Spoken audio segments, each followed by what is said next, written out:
ओम विष्णु ओम विष्णु ओम विष्णु ओम विष्णु। समस्त श्री विष्णु भक्तों को मेरा करबद्ध नमन प्रणाम। बंधुओं, आज अपन श्री गुरु जम्बेश्वर भगवान की अमृत वाणी के 94वें नंबर शब्द का भावार्थ सुनेंगे। बहुत ही बढ़िया शब्द है, ध्यान पूर्वक सुनिए।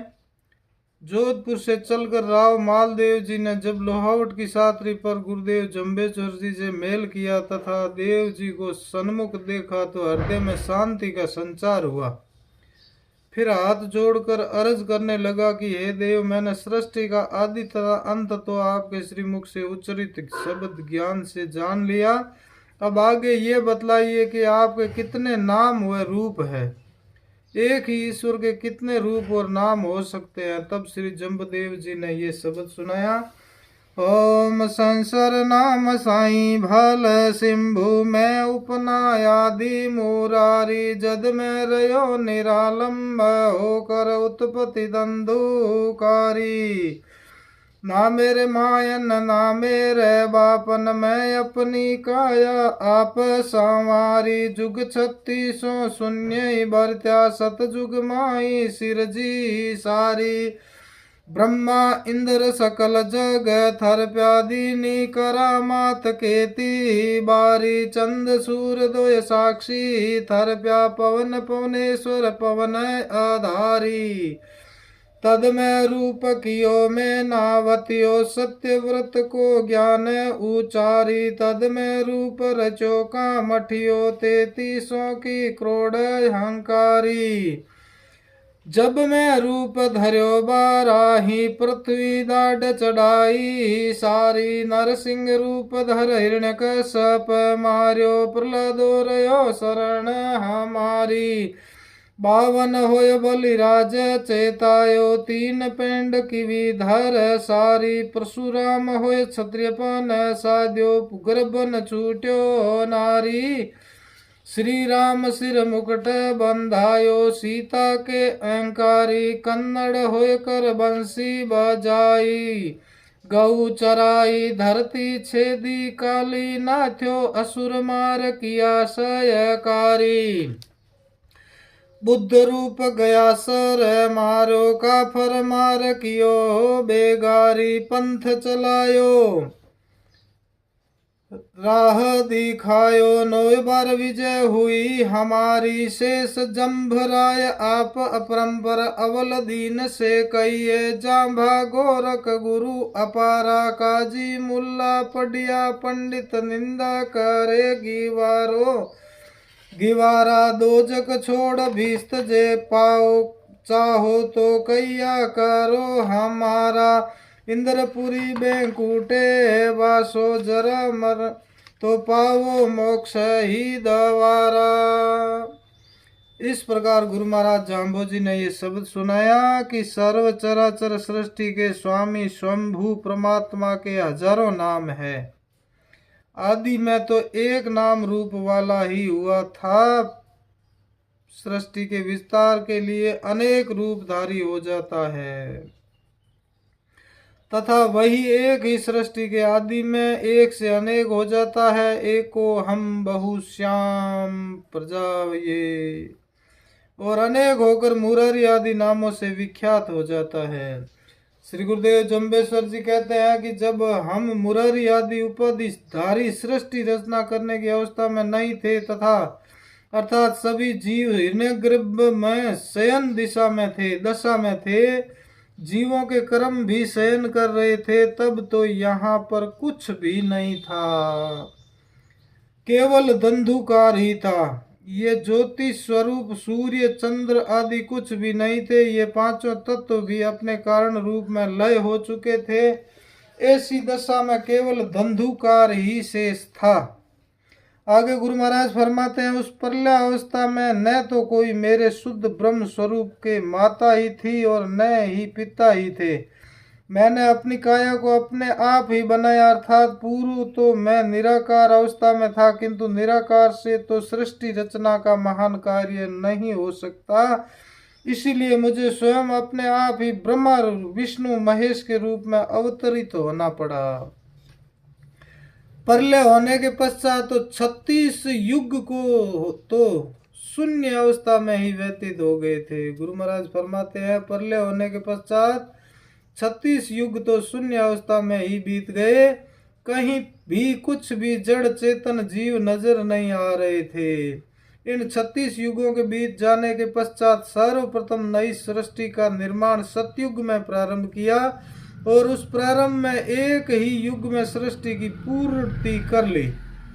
उस सृष्टि की सृजना करने के लिए मैं निराकार से साकार रूप विष्णु नाम से प्रसिद्ध हुआ तथा एक साकार विष्णु के ही ब्रह्मा और महेश दो रूप होकर भिन्न भिन्न कार्य करने लगे। तत्पश्चात देवराज इंद्र तथा अन्य 33 कोटि देवताओं की उत्पत्ति हुई। देवताओं के पश्चात तो संपूर्ण सृष्टि ही उत्पन्न हो चुकी थी। सभी देव दानव मानवों को उन्हें योग्यता अनुसार बल गुण आदि करामात देकर भेजा गया था। इन सृष्टि की उत्पत्ति में विशेष रूप से सूर्य तथा चंद्रमा को साक्षी बनाकर भेजा। उन्हें सर्व जगत को प्रकाशित करते हुए देखने की सामर्थ्य दी।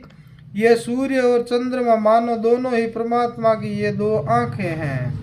इन्हीं आंखों से वह जगत को देखता है तथा वायु का स्वामी आकाश, पवित्र करता जल और धारण शक्ति संपन्ना धरती, इन्हीं को यथास्थान उत्पन्न करके इन्हीं के द्वारा सकल चराचर प्राणियों के आधार दाता भी वही है।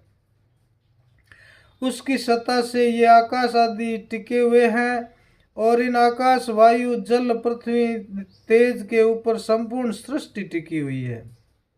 इसीलिए सभी के आधार स्वरूप वह एक ही परमात्मा है।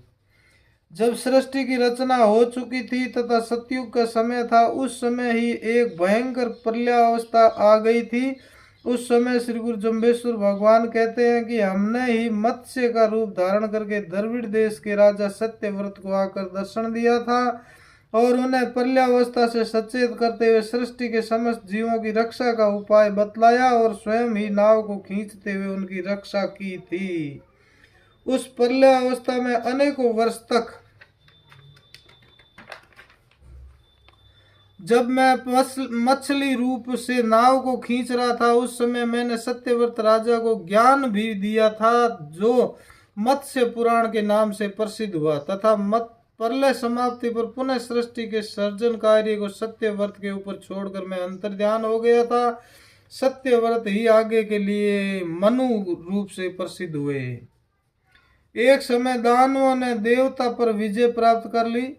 राक्षसों ने देवताओं पर विजय प्राप्त करके स्वर्ग का अधिकार प्राप्त कर लिया था।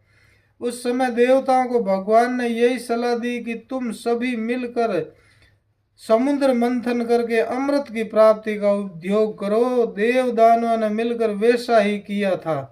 सुमेरु पर्वत की मथानी बनाई। जब अपने भार से जमीन में धंसने लगी तब देव दानवों ने मिलकर पुकार की थी, तो उनके कार्य को सिद्ध करने के लिए भगवान मैं स्वयं कछुए का रूप धारण करके उस पर्वत की मंथानी के नीचे पीठ लगा दी थी। उन्हें अमृत पान करवाया था तथा उस समय उनके गर्व को चूर चूर कर दिया था। उन्हें यह बता दिया कि बिना परमात्मा की सहायता के आप लोग किसी भी कार्य में सफल नहीं हो सकते। आगे गुरु महाराज फरमाते हैं, अन्य किसी युग में जब सृष्टि की रचना ही हुई थी तो सनकादिकों के शाप से भगवान के पोलियो जय और विजय श्री विष्णु भगवान के पोलियो पहरेदार थे। हिरण्याक्ष तथा हिरण्यकशिपु हो गए थे। उनमें से हिरण्याक्ष दैत्य ने तो इस संपूर्ण धरती को जल में डुबा दिया था, जिससे जल पीछे बची खुची धरती भी ऊसर हो गई थी तथा उपजाऊ भाग जल में डूब जाने से ब्रह्मा जी ने विष्णु जी से पुकार की थी, तो परमात्मा विष्णु ने वाराह रूप धारण करके इस धरती को अपनी दाढ़ों पर रखकर जल से बाहर निकाल दिया, यथा स्थान पर स्थापित किया और हिरण्याक्ष दैत्य का वध किया था। उसी समय हिरण्याक्ष का छोटा भाई भयंकर दैत्य हिरण्यकशिपु बड़ा ही क्रोधित हो गया था। वह विष्णु का परम शत्रु बन चुका था। उस दुष्ट का विनाश भी प्रहलाद जी की रक्षा के बहाने से नरसिंह रूप धारण करके मैंने की थी। उस समय भी भक्त प्रहलाद ने मेरी शरण में रहकर राज किया था। प्रहलाद का पुत्र राजा बलि स्वर्ग का राज्य प्राप्त करने के लिए यज्ञ कर रहा था। उस समय भी मैंने केवल 52 अंगुल का रूप धारण करके उसके यज्ञ में पहुंचा। बलि की अनधिकार चेष्टा को 3 पेंड में संपूर्ण ब्रह्मांड को नाप कर नष्ट कर दिया, उसे पाताल का स्वामी बनाया। इस प्रकार से बलि को सचेत करने वाला भी मैं ही था। त्रेता युग में ही शास्त्र बाहु जैसे क्षत्रिय उदंड हो गए थे। उनकी उदंडता मैंने परशुराम का रूप धारण करके समाप्त की थी। उस समय मैंने भयंकर युद्ध किया था तथा तपस्या और माता पिता की आज्ञा का पालन भी तत्परता से किया था तथा क्षत्रियों का संहार तो ऐसा जबरदस्त किया था जो गर्भ में स्थित क्षत्रिय शिशु को भी नहीं छोड़ा था, अर्थात वहां पर तो संहार की अति ही कर दी थी। उसी ही त्रेता युग में दशरथ पुत्र राम का रूप धारण करके राजा जनक के यहाँ पर शिव धनुष तोड़कर सीता को अपनी भामिनी बनाई। क्योंकि सीता राम की जोड़ी अटल थी, उस जोड़ी को पुनः कायम किया तथा वनवास काल में रावण ने सीता पर अपना अधिकार जमाने के लिए हरण किया। सीता रावण की तो नहीं बन सकी क्योंकि वह तो पहले ही राम की हो चुकी थी, परंतु सीता ने उस दुष्कर्म का फल रावण के संपूर्ण कुल का नाश करवा कर जरूर दिया। और श्री राम जी ने विभीषण के सिर पर लंका का राज्य मुकुट जरूर बंधवा दिया तथा 14 वर्ष का वनवास पूर्ण करके श्री राम जी ने भी अयोध्या का राज मुकुट अपने सिर पर धारण किया था।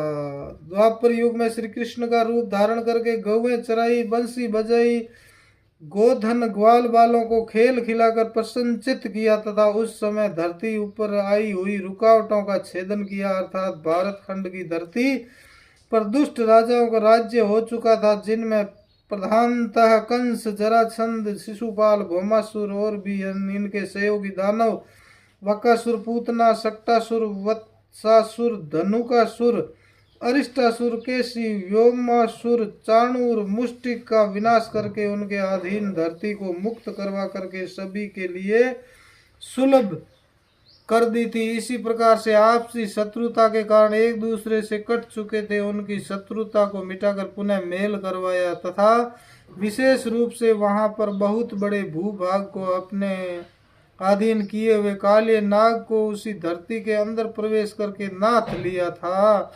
उसके फणों पर नृत्य करते हुए उसको अपने वश में करके सदा के लिए वह भूभाग खाली करवा दिया था जिसमें गौएं चर सकती थी। इसी प्रकार से अनेक असुरों को मार कर या उन्हें असुरता से दूर हटाकर यह शुभ कार्य मैंने ही किया था। इसी अवतार परंपरा में मैंने ही कलयुग में श्री कृष्ण अवतार के 2500 साल पश्चात कपिल वस्तु नगरी में बुद्ध रूप में अवतार लिया तथा तपस्यामय जीवन व्यतीत करते हुए ज्ञान प्राप्ति के उद्देश्य से भटकते हुए गया जी में आकर एक वृक्ष के नीचे आसन लगाया था। वहीं पर मैं अधिक समय तक रहा था तथा वहीं से ज्ञान की ज्योति का अवतरण हुआ और बुद्ध हो गया। बुद्ध हो जाने के पश्चात मैंने वहां उस समय धर्म के नाम पर, देवताओं के नाम पर ब्राह्मणों यज्ञ के द्वारा अत्याचार होते देखा। वे लोग सच्चे धर्म को छोड़कर काफिर हो गए थे, नास्तिकता को अपना चुके थे, यज्ञ में पशु बलि की प्रथा डाल चुके थे, स्थूल पूजा को ही महत्व देते थे तथा ईश्वर के नाम पर व्यक्ति पूजा का ही बोलबाला हो चुका था। वह मैंने बुद्ध उपदेश शक्ति द्वारा समाप्त किया। उन पंडितों तथा साधारण जनों से वे दूषित यज्ञादि कर्म छुड़ाकर एक ईश्वरीय उपासना में प्रवृत्त करवाया तथा एक अंगुली मार नाम का डाकू उसी जंगल में रहता था। उससे जो भी व्यक्ति मिलता उसकी वह अंगुली काट लेता था, इसलिए उसका नाम यही पड़ गया था। एक समय बुद्ध भी उसी के पास से जा रहे थे कि उसने रोक लिया और अंगुली काटने के लिए खड़ग उठा लिया, किंतु बुद्ध के तेजस्वी रूप के सामने वह नतमस्तक हो गया, तलवार फेंक कर शिष्य बन गया। श्री जमदेव जी कहते हैं कि मैंने उसे तथा नास्तिक पाखंडी लोगों को बेगार बना दिया, उन्हें पापमय मार्ग से हटाकर सत्य पंथ के पथिक बना दिए तथा बौद्ध धर्म चलाया और सच्चा मार्ग दिखलाया, जो आज भी देश विदेशों में विख्यात है। इसी प्रकार से 9 बार तो हमारी विजय हो चुकी है, अर्थात इन उपयुक्त 9 अवतारों में तो हमने कार्य सिद्ध कर लिए, हमें अपने कार्य से कोई नहीं रोक सका।